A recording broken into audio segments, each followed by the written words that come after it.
하나님 말씀은 사도행전 21장 37절로 22장 16절까지, 사도행전 21장 37절로 22장 16절까지 말씀을 봉독해 드립니다.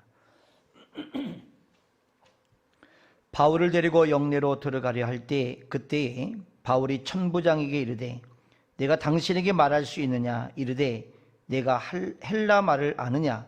그러면 내가 이전에 소요를 일으켜 자객 4,000명을 거느리고 광야로 가던 애굽인이 아니냐?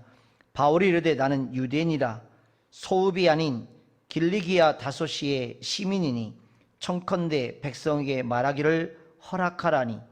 천부장이 허락하거늘 바울이 층대 위에 서서 백성에게 손짓하여 매우 조용하게 한 후에 히브리 말로 말하니라. 부형들아, 내가 지금 여러분 앞에서 변명하는 말을 들으라. 그들이 그가 히브리 말로 말함을 듣고 더욱 조용한지라. 이어 이르되 나는 유대인으로 길리기아 다소에서 났고 이 성에서 자라 가말리엘 문화에서 우리 조상들의 율법의 엄한 교훈을 받았고 오늘 너희 모든 사람처럼 하나님께 대하여 열심히 있는 자라. 내가 이 돌을 박해하여 사람을 죽이기까지 하고 남녀를 결박하여 옥에 넘겼노니 이에 대제사장과 모든 장로들이 내 증인이라. 또 내가 그들에게서 다메섹 형제들에게 가는 공문을 받아가지고 거기 있는 자들도 결박하여 예루살렘으로 끌어다가 형벌받게 하려고 가더니 가는즉 다메섹에 가까이 갔을 때에 오정쯤 되어 호련히 하늘로부터 큰 빛이 나를 둘러 비치매 내가 땅에 엎드려 들으니 소리 있어 이르되 사울아 사울아 내가 왜 나를 박해하느냐 하시거늘 내가 대답하되 주님 누구시니까 하니 이르시되 나는 내가 박해하는 나사렛 예수라 하시더라. 나와 함께 있는 사람들이 빛은 보면서도 나에게 말씀하시는 이의 소리는 듣지 못하더라. 내가 이르되 주님 무엇을 하리까? 주께서 이르시되 일어나 다메섹으로 들어가라. 내가 해야 할 모든 것을 거기서 누가 이루리라 하시거늘 나는 그 빛의 광채로 말미암아 볼 수 없게 되었으므로 나와 함께 있는 사람들의 손에 끌려 다메섹에 들어갔노라.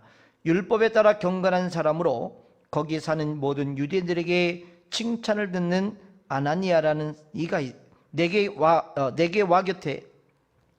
와 곁에 서서 말하되 형제 사울아 다시 보라 하거늘 즉시 그를 쳐다보았노라.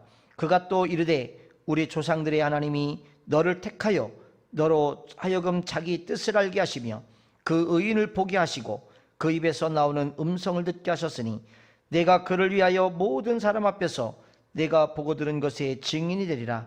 이제는 왜 주저하느냐? 일어나 주의 이름을 불러 세례를 받고 너희의 죄를 씻으라 하더라. 아멘. 수요예배 나오신 여러분 주님으로 축복합니다. 영상으로 예배를 드리시는 여러분을 주님의 축복합니다. 3차 전도 여행을 마치고 사도 바울은 예루살렘으로 돌아옵니다. 돌아와 보니까 두 가지가 기다리고 있었습니다. 하나는 적대감을 가지고 있는 수만 명의 유대인들이 있었습니다. 또 하나는 초대교회와는 달리 영적인 영향력과 능력을 잃어버린 무기력해진 겁에 질린 예루살렘 교회였습니다. 사도 바울이 예루살렘에 도착했다는 말을 듣고 바울에게 적대감을 가진 수만 명의 유대인들은 성난 폭도들로 변하고 맙니다. 이성을 잃어버리고 사도 바울을 잡고 그를 죽이려고 성문 밖으로 나가게 됩니다. 그리고 성문 밖에서 사울을 매우 치게 됩니다. 바로 그때 이런 소문을 듣고 천부장을 위시한 로마 군인들이 달려와서 사도 바울을 빼내게 되죠. 그래서 체포하고 쇠사슬을 묶고 보호를 합니다. 성난 군중들은 사도 바울을 빼앗겼기 때문에 화가 더 많이 났습니다. 그래서 군인들은 사도 바울을 데리고 성문 안으로 들어가게 됩니다. 바로 그때였습니다. 얻어맞고 공포 속에 있어야 할 이 사도 바울이 천부장에게 잠깐만 하고 소리를 지르는 겁니다. 나에게 말할 기회를 주십시오. 그런 내용이 37절과 38절 말씀입니다. 다시 한번 보시죠. 본문 21장 37절 38절입니다. 바울을 데리고 영내로 들어가려 그때에 바울이 천부장에게 이르되 내가 당신에게 말할 수 있느냐 이르되 내가 헬라 말을 아느냐 그러면 내가 이전에 소유를 일으켜 자객 4,000명을 거느리고 광야로 가던 애굽인이 아니냐 이렇게 말하죠.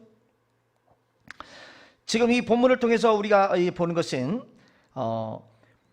바울이 지금 자신이 굉장히 두려움 속에서 벌벌 떨어야 될 상황인데도 불구하고 그는 그렇게 하지 않습니다. 그는 담대하게 자신에게 주어진 그 환경들의 속에서 자신 있게 이제 선포하고 나가는 모습을 보게 되는데, 그는 이 바울이 보통 사람은 아니다라는 걸 우리가 알 수가 있죠. 자, 이 바울이 여기서 지금 그렇게 하는 그 목적이 뭘까요? 여기서 매사에 자기식으로 사람은 그 일에 관심이 있고 해석하기를 좋아합니다만은, 사도 바울은 매를 맞고 이 로마 군인에게 붙잡혀 영문 안으로 들어가고 있는 겁니다. 그렇지만 사도 바울의 관심이 뭐냐면, 내가 매를 맞든지 안 맞든지 그의 관심은 예수 그리스도셨습니다. 어떤 상황이든지 어떻게 해서든지 예수 그리스도를 전할 수만 있단다면 나는 어떤 상황에도 괜찮다는 거예요. 사도 바울은 성공이냐 실패냐에 관심이 없습니다. 건강하냐 병들었냐에 관심이 없습니다. 감옥이냐 안방이냐에 관심이 없습니다. 그분의 관심은 얻어맞아도 내가 복음만 전할 수 있다면 나는 그것을 통해서 큰 영광이다라고 생각을 했던 것입니다. 이게 사도 바울의 본 모습입니다. 그러나 대부분의 많은 사람들은 자기가 중요하죠. 월급이 중요하고 진급이 중요하고 출세가 중요하고 자기 환경이 중요하고 자기 자녀가 중요합니다. 사람들이 자기 생각이 중요합니다. 예수를 믿어도 자기식으로 예수를 믿으려고 합니다. 예수님식으로 믿으면 가난할 텐데, 언제나 예수님을 믿어도 자기 고집대로, 자기 성격대로, 자기가 좋아하는 대로, 자기 스타일대로 예수를 믿으려고 합니다. 그러다 보니 포기하려고 하지 않습니다. 그래서 모든 사물을 보는 관점이 자기 위주로 모든 것을 보게 됩니다. 하나님의 관점이 아니라 자기 중심적 관점이죠. 사람은 무엇에 관심 있느냐가 이제 그 사람의 모습이죠. 좀 더 쉽게 말하면 24시간 여러분이 무엇을 생각하고 있느냐, 그것입니다. 무엇을 가장 많이 생각하고 있습니까? 이후에 어떻든지 간에 실연해서 여자를 열심히 생각하고 있으면 그것은 그의 인생입니다. 어떤 사람은 결혼을 열심히 묵상하고 있고, 어떤 사람은 돈을 묵상하는 사람이 있고, 어떤 사람은 고민을 묵상하는 사람이 있습니다. 계속 고민합니다. 무슨 고민이냐? 그것은 모르지만 계속 고민합니다. 어떤 사람은 고민이 없으면 못 사는 사람이 있다, 불안해서 무언가 좀 고민해야 좀 사는 것 같다고 말하는 사람도 있습니다. 여러분의 생각하는 것이 바로 여러분 자신이에요. 아무리 관념적으로 생각적으로 내가 예수를 잘 믿는다 해도 그래도 안 됩니다. 현재 여러분이 제일 많이 이제 시간을 보내고 있는 것, 그것이 여러분의 지금 본 모습이에요. 이 천부장의 관심은, 그는 치안 책임자로서 사도 바울이 이제 이전에 난을 일으켜 4천의 자객을 거느리고 광야로 가던 애굽이냐 아니냐라고 묻지요. 그 사람 눈에는 그것밖에 보이지 않는 거예요.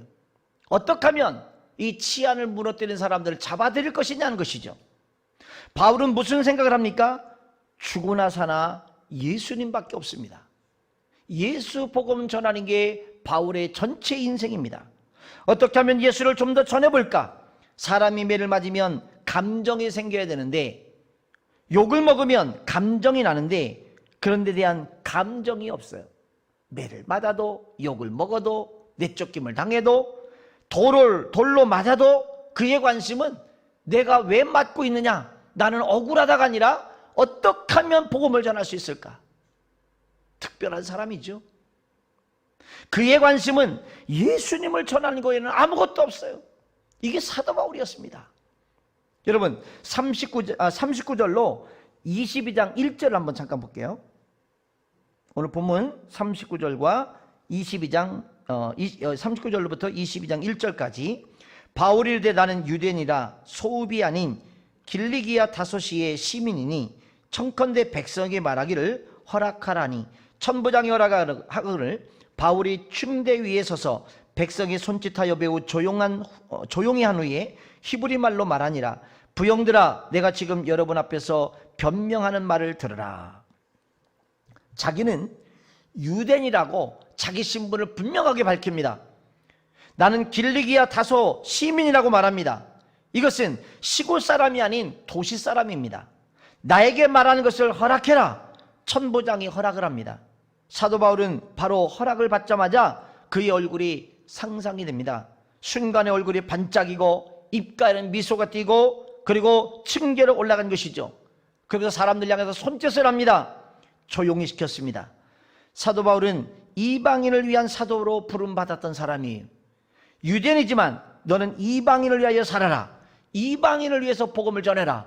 어떻게 하든지 예수의 생명의 복음을 전해서 이방인을 구원해라. 이게 사도 바울의 비전이었고 하나님의 사명이었습니다.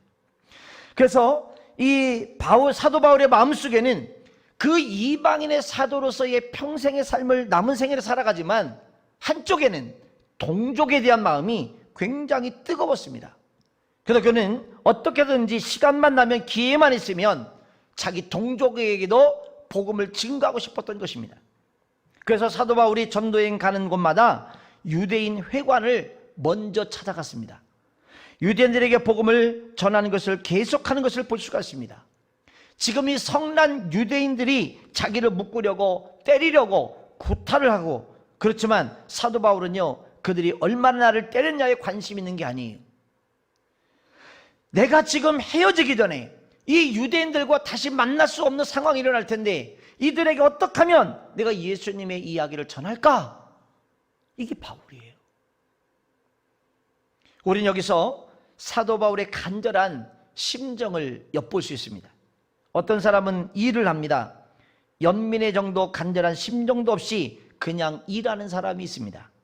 어떤 사람은 간절한 심정을 가지고 일을 합니다. 여러분, 사람이 전달된다는 전달된다는 것은 일이 아닙니다. 가슴이 전달되는 거예요.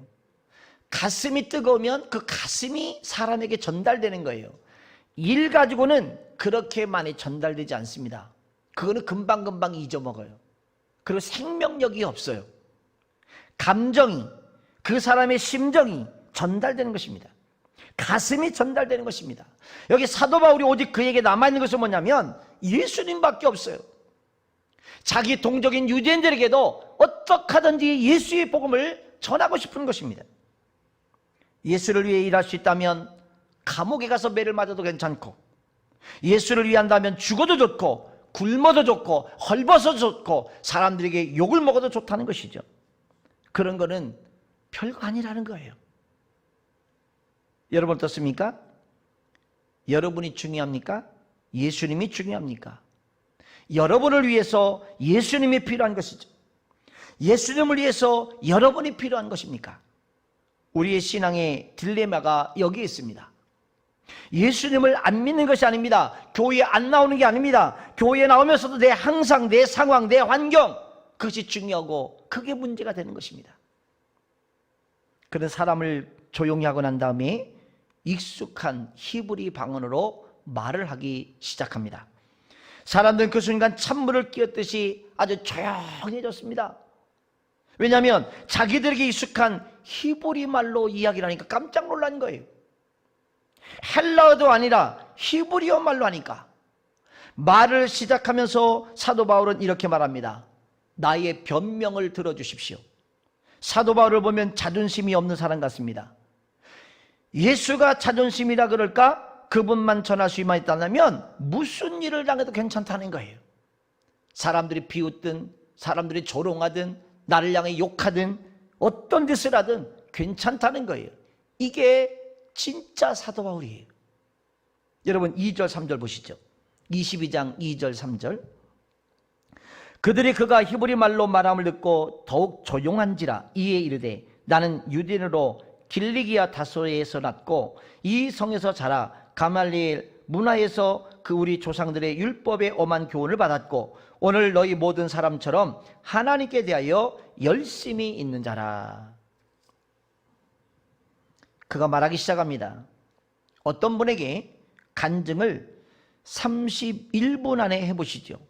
그러면 어떻게 간증을 31분 안에 합니까? 1시간은 주어야 합니다. 그렇게 얘기할 수 있습니다.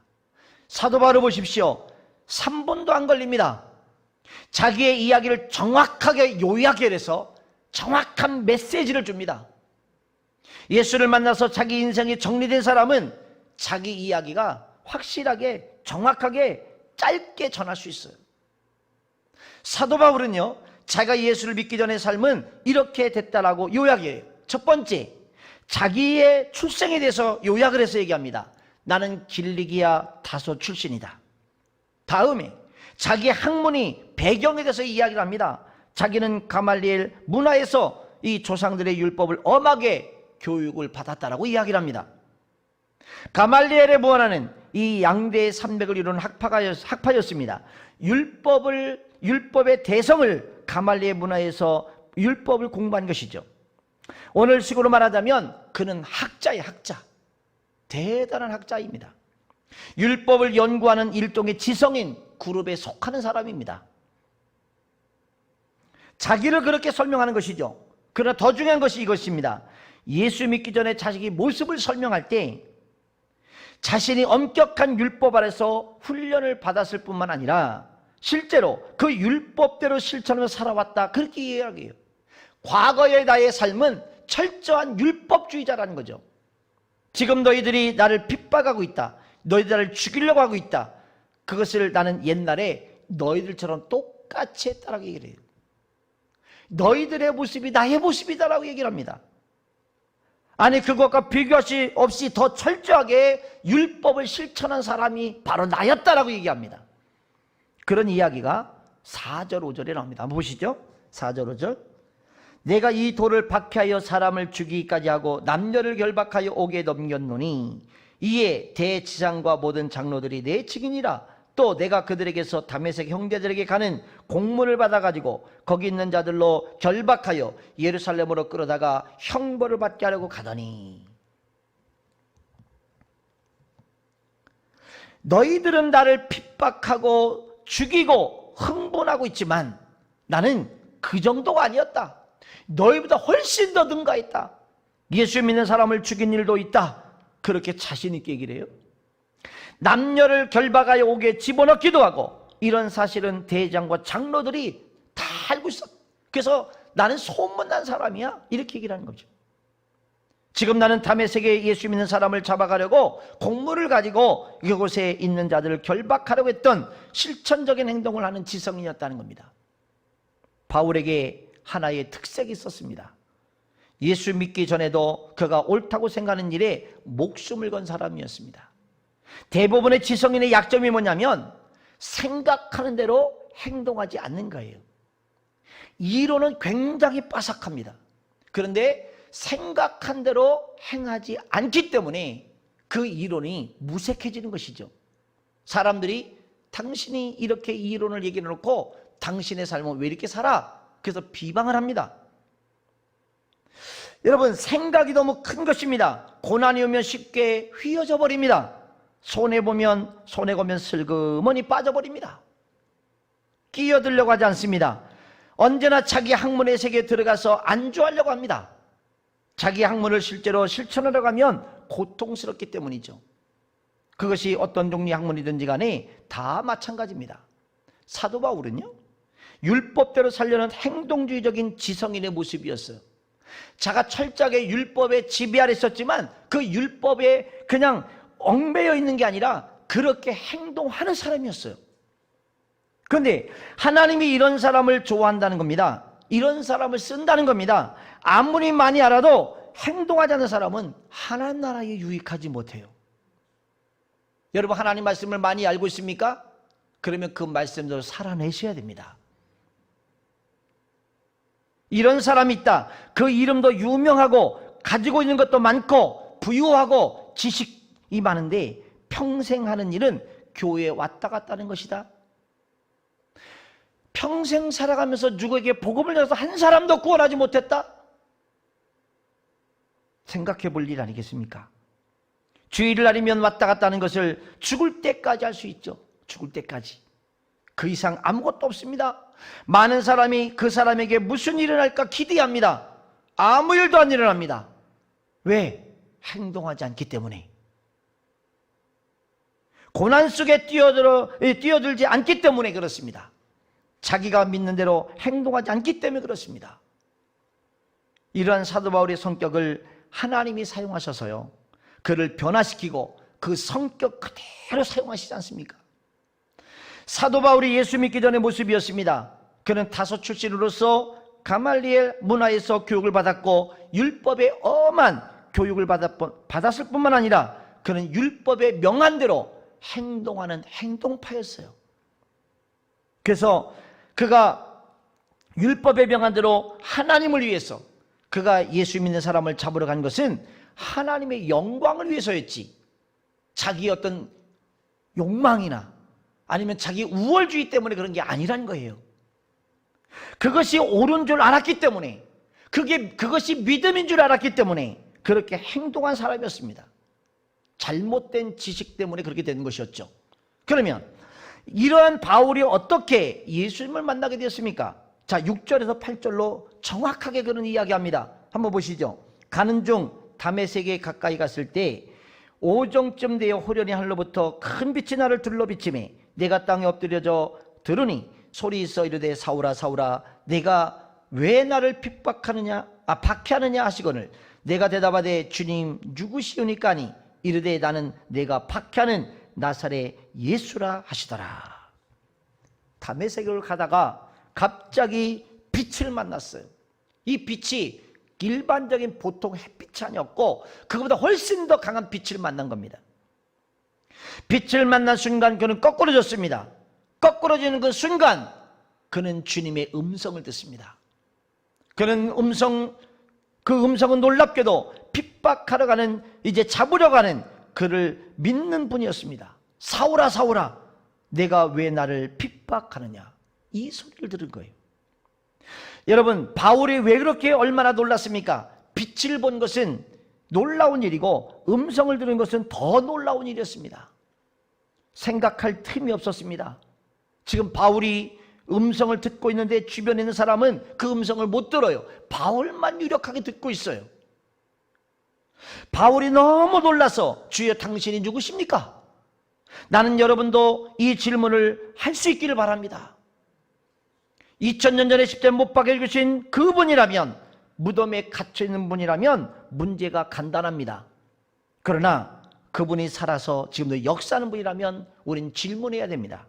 주여 당신은 누구십니까? 왜? 그분이 살아있기 때문에 그렇게 질문할 수 있는 겁니다. 무덤 속에 갇혀있다면 질문조차 필요 없습니다. 주여 당신은 누구십니까? C.S. 루이스라고 하는 유명한 분이 계십니다. 그분의 책에 그가 예수를 믿고 나서 이런 질문을 했다는 거예요. 예수가 한 말을 보면 그는 위대한 사기꾼이든지 하나님의 아들이든지 둘 중에 하나다. 결코 중간은 있을 수 없다. 가짜냐 진짜냐는 거예요. 그러나 너무나 많은 그리스도인들이 이 중간에 있다는 거예요. 교회에 안 나오는 것도 아닙니다. 예수를 안 믿는 것도 아닙니다. 그러나 그 이상을 넘어가지 않는다는 거예요. 좀 더 확실한 믿음을 가져야 되는데, 질문을 하고 응답을 받는 그런 믿음을 가져야 되는데, 이것도 아니라 저것도 아니라 중간에 있는, 그러니까 신앙의 믿음의 역사에 힘이 없는 거예요. 믿음 생활에 왜 그렇게 자꾸만 약해지냐? 중간에 있기 때문에 그렇습니다. 질문을 던지십시오. 점점 예수 그리스도를 자기 안에서 교리화 만들어 갑니다. 점점 예수 그리스도를 자기 안에서 종교화 시켜버립니다. 예수는 더 이상 나에게 능력이 되지 않습니다. 기쁨이 되지 않습니다. 힘이 되지 않습니다. 그냥 예수에 불과합니다. 주일날 왔다 갔다 하는 이 예수 정도밖에 되지 않는, 주여 당신은 누구십니까? 정말 당신은 나의 주님이십니까? 정말 당신은 나를 위해 십자가에 못 박혀 죽으셨습니까? 정말 당신은 살아있는 분입니까? 질문하지 않아요. 그러니까 답을 얻지 못해요.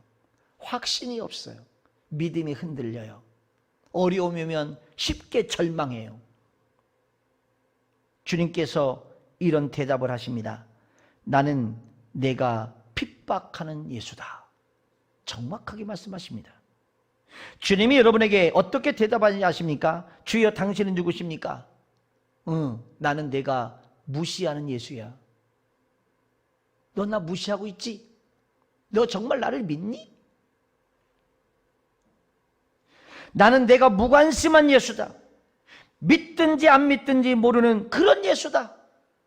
혹시 여러분에게 그런 대답을 안 하실 수 있었으면 좋겠습니다.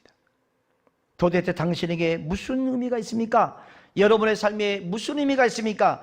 여러분 예수님 때문에 1시간, 2시간 정신없이 노래 부른 적, 찬양한 적 있습니까? 여러분 예수님 때문에 너무 놀라서 밤새도록 기도해 본 적 있습니까? 아니 잠자다가 일어나 기도해 본 적 있습니까? 꿈속에서 기도해 본 적 있습니까? 아 그런 거요? 옛날에 다 해봤어요. 다 해보고 졸업하셨습니까? 신앙생활은 졸업이 없습니다. ING입니다. 언제까지요? 이 땅에서 목숨이 끊어지는 데까지. ING예요. 과거에 경험했던 주님으로만 만족하고 살지 마십시오. 오늘 살아계신 주님은 오늘 나에게 똑같이 역사하시는 분이십니다. 아니면 지금 여러분의 기쁨이 되고 있습니까? 찬송이 되고 있습니까? 예수님이 여러분의 축복이 되고 있습니까? 사도 바울은 이 예수님을 만난 겁니다. 사도 바울이 예수님 만났는데 중요한 이야기 하나를 건져야 합니다. 사도 바울은요 예수님을 어떻게 만났느냐? 간단합니다. 그는 율법학자였습니다. 그는 가말리엘 문화에서 교육을 받은 사람입니다. 그는 지성인입니다. 신약을 쓸 정도로 대단한 지식의 사람입니다. 그런데 그가 어떻게 예수를 만났습니까? 논리로 해석하고 지식으로 예수를 믿지 않았습니다. 이성으로 따지고 세미나로 믿는 것이 아닙니다. 공부해서 믿어지는 게 아닙니다. 여러분 예수님은 지식으로나 공부로나 논리나 그렇게 해서 믿어지는 분이 아니에요. 어느 정도 도움을 받을 수 있겠죠. 세미나를 통해서 성경 공부를 통해서 여러분 어느 정도 도움을 받습니다. 그러나 논리로 가면 마지막에 가면 또 질문이 남습니다. 논리는 논리를 낳습니다. 그럼 어떻게 예수를 믿습니까? 만나는 거예요. 예수님을 만나셔야 돼요. 간단합니다. 이것이 예수를 믿는 것입니다. 나도 예수님을 만나게 되기를 축복합니다. 여러분 누구는 안 믿고 싶습니까? 다 믿고 싶죠.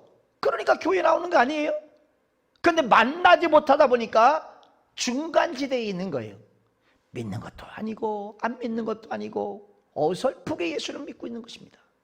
어설프게 예수를 믿다 보니까 안 느껴지고 경험이 안 되어지고 그러니까 확신이 없는 것이죠. 그러다 보니 누구에게 담대하게 생명의 복음을 전할 수도 없어. 내 마음이 뜨겁지 않은데 어떻게 복음을 전합니까? 내가 확신이 없는데 어떻게 복음을 전합니까? 내가 안 믿어지는데 어떻게 예수님을 소개할 수 있겠습니까?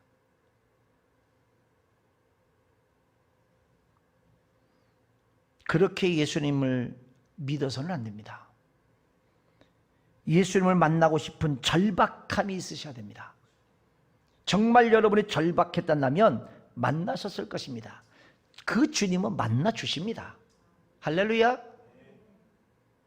왜냐하면 그분은 내 안에 계시기 때문에, 그분은 2000년 전부터 만나기를 그분이 원하셨기 때문에 지금 여러분을 만나 주시길 원하세요. 오히려 어쩌면 나보다 주님이 여러분을 더 만나고 싶은지도 몰라요. 여러분 바울이 논리로 지식으로 만나지 않았어요. 이성으로 만나지 않았어요. 율법으로 만나지 않았어요. 그냥 만난 것입니다. 이것이 예수 믿는 거예요. 예수 믿는다는 것은 이성을 통해서 얻어지는 것이 아닙니다. 예수 믿는 것은 그분이 만나주시는 겁니다. 그리고 그분의 인격이 어느 날 내 심령에 파산이 되고, 내가 병들고 가난하고 내가 어려운 상황이 있을 때 어느 날 만나는 거예요. 그래서 그분의 실제를 내가 보고 인정하는 것입니다. 그 다음부터 이성과 해석이 뒤따라오는 거예요. 자, 여러분 오늘 보면 9절을 다시 보시죠. 22장 9절을 보시죠. 나와 함께 있는 사람들이 빛은 보면서도 나에게 말씀하시는 이의 소리는 듣지 못하더라. 참 신기하죠. 바울의 귀에는 어찌 보면 고막이 터질 정도로 사울아 사울아 내가 나를 어째 핍박하느냐라고 큰 소리로 들려지는데 다른 사람은 전혀 듣지를 못해요. 이게 무슨 말입니까? 이것은요, 사도 바울은 예수님을 극히 개인적으로 만났다는 것이죠. 1:1 인격적으로 예수님을 만났다는 것이죠. 그렇게 개인적으로 부름을 받았다는 것입니다. 부르면은 여러분 크게 두 가지가 있습니다. 공동체적인 부름이 있고요, 개인적인 부름이 있는 거예요. 여러분 우리 교회 공동체적인 부름은 뭡니까? 이 교회를 통해서 많은 영혼을 구원하는 것입니다. 이 지역과 도시와 세계 열방을 끌어안고 생명의 복음을 증거하는 거룩한 부름이 우리 교회 안에 있습니다. 할렐루야.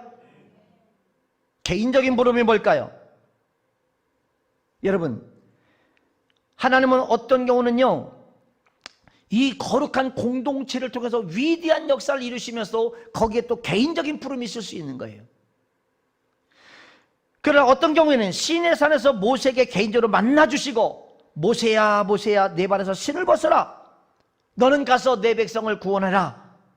에스겔 드바강가에 앉아서 포로되 잡힌 지 5년 만에 하늘문이 열리고 그리고 먹구름 속에 피어나는 하나님의 은빛 광채를 본 것입니다. 계시를 받은 것이죠. 예레미야는 개인적으로 그런 계시를 받았습니다. 개인적인 부름이 분명히 있었습니다. 하나님은 여러분을 개인적으로 만나주세요. 그리고 개인적으로 부르시는 것입니다. 저는 그렇기 때문에 목사가 될 수 있었습니다. 개인적으로 분명한 콜링이 있었고, 개인적으로 들려주신 음성이 있었고, 개인적으로 만나주시는 역사가 있었기 때문에 내가 목사가 될 수 있었던 거예요. 만약에 그때 그러지 않았다면 저는 분명히 세상에서 엄청나게 타락한 삶을 살았을지도 모르겠죠. 주님은 여러분을 개인적으로 만나주시기를 원하십니다. 여러분, 이것이 주님과 나만의 비밀인 거예요. 모든 사람은 다 모릅니다. 나만 아는 거, 나만. 주님과 나만이 알고 있는 비밀. 바울이 주변에 많은 사람이 있었어요. 그런데 다른 사람은 듣지 못해요. 오직 바울만 그 소리를 들어요. 그 주님과만이 알고 있는 비밀인 거죠. 비밀인 사람은요, 웃어요. 남들이 모르는 비밀이 있기 때문에. 누구한테 사랑의 고백을 받았습니까? 그러면 씩 웃습니다. 누가 뭐래도 괜찮습니다. 그래, 약속이 있으니까. 저 사람이 나를 사랑하니까. 이것이 약속을 가진 사람들이죠. 비밀을 가진 사람들이에요. 어떤 고난도 두렵지 않습니다. 어떤 역경도 무섭지 않습니다. 왜? 개인적인 부름이 분명히 있기 때문에 흔들리지 않는 거예요. 여러분 어떻습니까? 개인적인 부름이 있으시죠? 이렇게 해라, 나를 위해서 이렇게 살아라. 그런 부름이 있기를 바랍니다. 그런 부름이 있는 사람은요, 보따리 싸서 아프리카로 가고 러시아로 가고 다 갑니다. 왜요? 약속이 있으니까. 그 부름이 있기 때문에 그것이 선교사로 부름을 받았다면 선교를 가는 겁니다. 왜 멀쩡하게 의사하던 사람이, 여러분 그렇게 잘 나가던 의사가 하루아침에 보따리를 싸서 저기 가버립니까? 부름이 있기 때문에 그렇습니다. 지금 사도 바울에게 하나님께 개인적으로 들려주시는 음성이 있습니다. 아무도 듣지 못했습니다. 바울만 알고 있는 비밀, 이것이 바울 생애를 결정짓다는 사실이에요. 모든 사람이 다 아는 내용의 예서가 아니라 하나님과 자기만이 알고 있는 독특한 아무도 모르는 비밀, 그것이 바울의 인생을 다 뒤집어 놔버렸어요.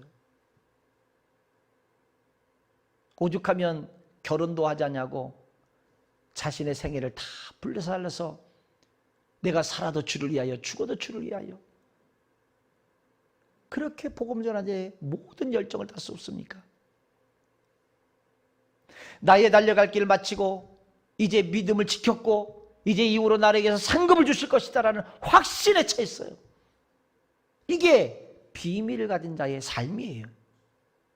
매 맞아도 괜찮고 헐벗어도 괜찮고 굶주려도 괜찮고 욕먹어도 괜찮고 사람들이 비난해도 괜찮고 오직 나의 길을 가리라. My way. 오직 그가 하시나니. 오직 그가 하시나니. 주변의 상황을 보지 않았어요. 환경을 보지 않았어요. 주님만 바라보고 갔어요. 왜요? 주님과 자기만이 알고 있는 비밀이 있기 때문에. 사랑하는 여러분, 하나님부터 받은 부름이 있습니까? 그러면 흔들리지 마십시오. 좌충우돌하지 마십시오. 나의 표대가 되신 예수 그리스도만 바라보시길 축복합니다. 하나님은 여러분을 사랑하십니다. 하나님의 고백이에요. 내가 너를 사랑해. 내가 너를 위해서 십자가에 피 흘려 죽노라. 내 죄가 주홍같이 절대로 붉을지라도 주홍같이 붉을지라도 눈같이 희게 되게 만들 것이다. 이런 약속을 개인적으로 다 주셨단 말이에요. 그러나 이런 약속을 말고 여러분의 개인 생애를 위한 약속이 있다는 것입니다. 비밀이 있다는 거예요.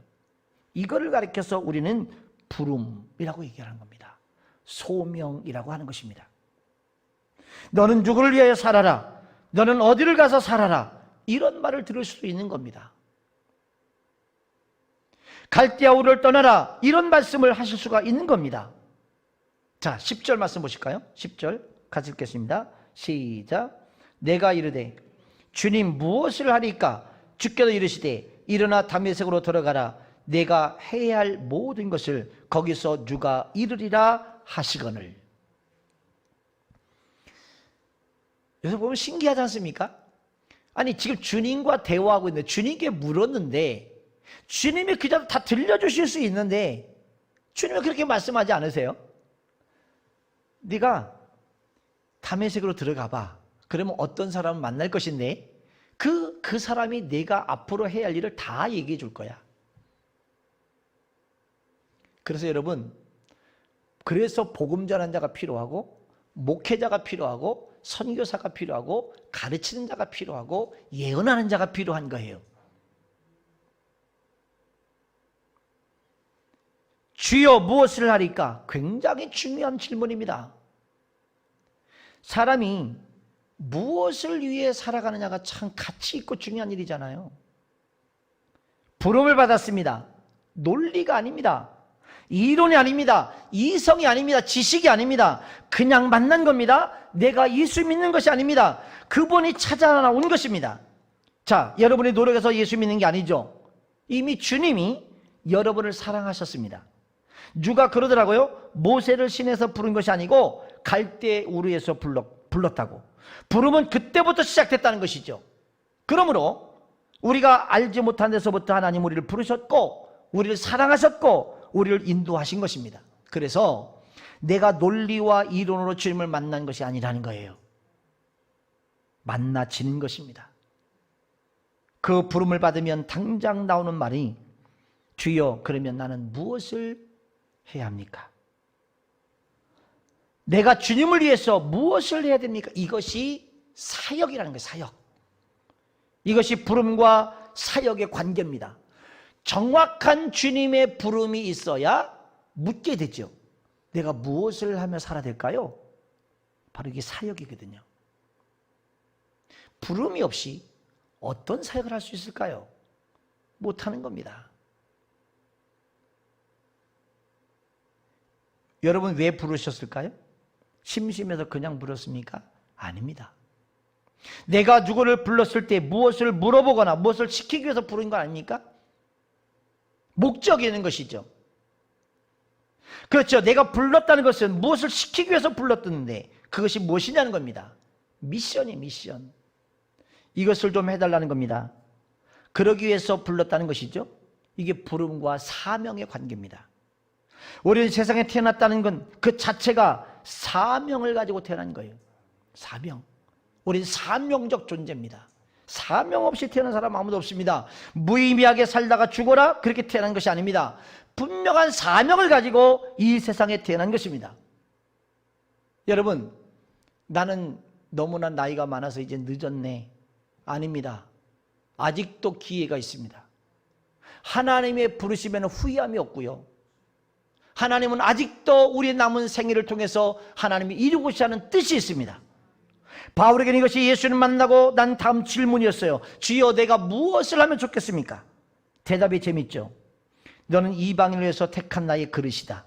그랬으면 얼마나 좋겠습니까만. 근데 다메섹으로 가라. 지금 바울이 어디로 가고 있나요? 다메섹. 그런데 예수님이 다메섹으로 가라는 거예요. 참 재밌습니다. 가려고 했던 목적지는 변하지 않았어요. 그런데 의미가 변했어요. 목적지, 장소는 변하지 않았는데 왜 가느냐의 의미가 바뀌었고 목적이 바뀌어요. 예수 믿기 전에 다메섹은 예수 믿는 사람을 잡아다가 핍박하고 죽이기 위해서 가는 거예요. 그러나 예수 믿고 난 후에는 다메섹은 다른 장소로 변한 겁니다. 그것이 사명의 자리예요. 참 놀랍죠? 내가 잘못된 길을 가는 상황 속에서도 주님은 나를 변화시켜서 주님의 아름다운 일을 위하여 나를 사용하고 계신 사실이에요. 이와 비슷한 이야기가 요나서에 보면 나오잖아요. 요한복음 4장에 보면 나오죠. 수가성 여인입니다. 그는 물동이를 내버려두고 뛰어들어가서 동네로 뛰어들어갑니다. 그 여자에게서 동네는 다른 의미가 있는 겁니다. 그 전에 살던 동네가 아닙니다. 이제 찾아가는 동네는 내가 메시아를 만났다라고 소리치러 들어가는 거예요. 이런 의미에서 여러분의 직장은 다른 목적이 되어야 됩니다. 돈만 버는 직장을 생각하지 마십시오. 어저께 간 직장이 내일은 달라야만 합니다. 오늘 예배드리고 간 이 다음의 직장은 다른 의미가 있어야 됩니다. 여러분의 직장은 선교지입니다. 여러분이 시집을 갔습니다. 그렇게 고통스럽고 힘든 분위기였는데 주님을 알고서부터 다시 내 집으로 가라 그럽니다. 그 집을 나와서 탈출해라 그러지 않고 매를 실컷 맞습니다. 그런데 주님께서 하시는 말씀이 그 남자에게 도망가지 말고 다시 가라는 거예요. 그 남자한테. 쉽게 말하면 그런 거예요. 다메섹으로 가라는 말씀 속에서 우리는 영적인 힌트를 하나 찾을 수가 있어요. 자, 보시죠. 10절 하반절에 뭐라고 얘기합니까? 일어나 다메섹으로 들어가라. 내가 해야 할 모든 것을 거기서 누가 이르리라 하시니라. 여기서 영적 진리 하나를 배우게 되는데, 신앙이란 뭐냐? 하나님을 바라보는 것입니다. 하나님이 주시는 것을 바라보는 것이 아니고 하나님을 바라봐야 돼요. 하나님 나에게 뭔가를 주시는 그 주시는 것만 보지 마시고요. 하나님을 보세요. 이것을 주시는 하나님을 보세요. 내일 일은 내일 염려할 것이요 한날의 괴로움은 그날의 족하니라. 신앙이란 뭐냐? 일일분이 일일분. 일일분. 그날 일일분. 우리에게 일용할 양식이지 월용할 양식이 아니에요. 일용할 양식을 주옵시고 이틀분도 아닙니다. 무엇을 먹을까, 무엇을 마실까, 무엇을 입을까 염려하지 말라. 이 모든 것은 하나님을 믿지 않는 사람들이 구하는 것이다. 하나님을 신뢰하지 않냐고 살아간 사람들의 인생의 방법이 바로 그거다. 내일 일은 또 내일 하나님이 인도해 가신다는 것입니다. 그렇게 믿는 것이 참 믿음이라는 겁니다. 따라서 정말 하나님을 신뢰하는 사람은 오늘 죽어도 좋다. 이래도 하여 이렇게 말할 수 있어야 됩니다. 괜찮아요. 아니요, 나는 오래오래 살아야 돼요. 나는 몇 년을 더 살아야 돼요. 그렇게 하지 말라는 겁니다. 오늘 죽어도 나는 여한이 없다. 이게 진짜 신앙이라는 거예요. 좀 더 살아야 된다든지 뭘 더 해야 된다든지 잘못된 거라는 겁니다. 신앙의 본질은 그것입니다. 나는 오늘 사는 것으로 만족해야 된다. 하나님이 계시다는 것 자체로 만족하십시오. 무엇이 있어서 만족이 아니라 하나님이 계신 것으로만 만족하십시오. 이렇게 생각하는 사람은요, 세상이 감당할 수 없는 사람이에요. 세상이 감당하지 못해요. 그런 사람은요, 절대로 오늘 나를 쓰러뜨릴 수 없어요. 건강이 없어서 나를 쓰러뜨리겠습니까? 돈이 없어서 쓰러뜨리겠습니까? 명예가 없어서, 지식이 없어서? 아니요, 절대로 나는 못 쓰러뜨려요. 왜요? 나는 하나님 한 분으로 만족하며 살아가니까. 어떤 시험이 나에게 시험이 되겠습니까? 무엇이 두려움이 되겠습니까? 무엇이 슬픔이 되겠습니까? 무엇이 염려가 되겠습니까?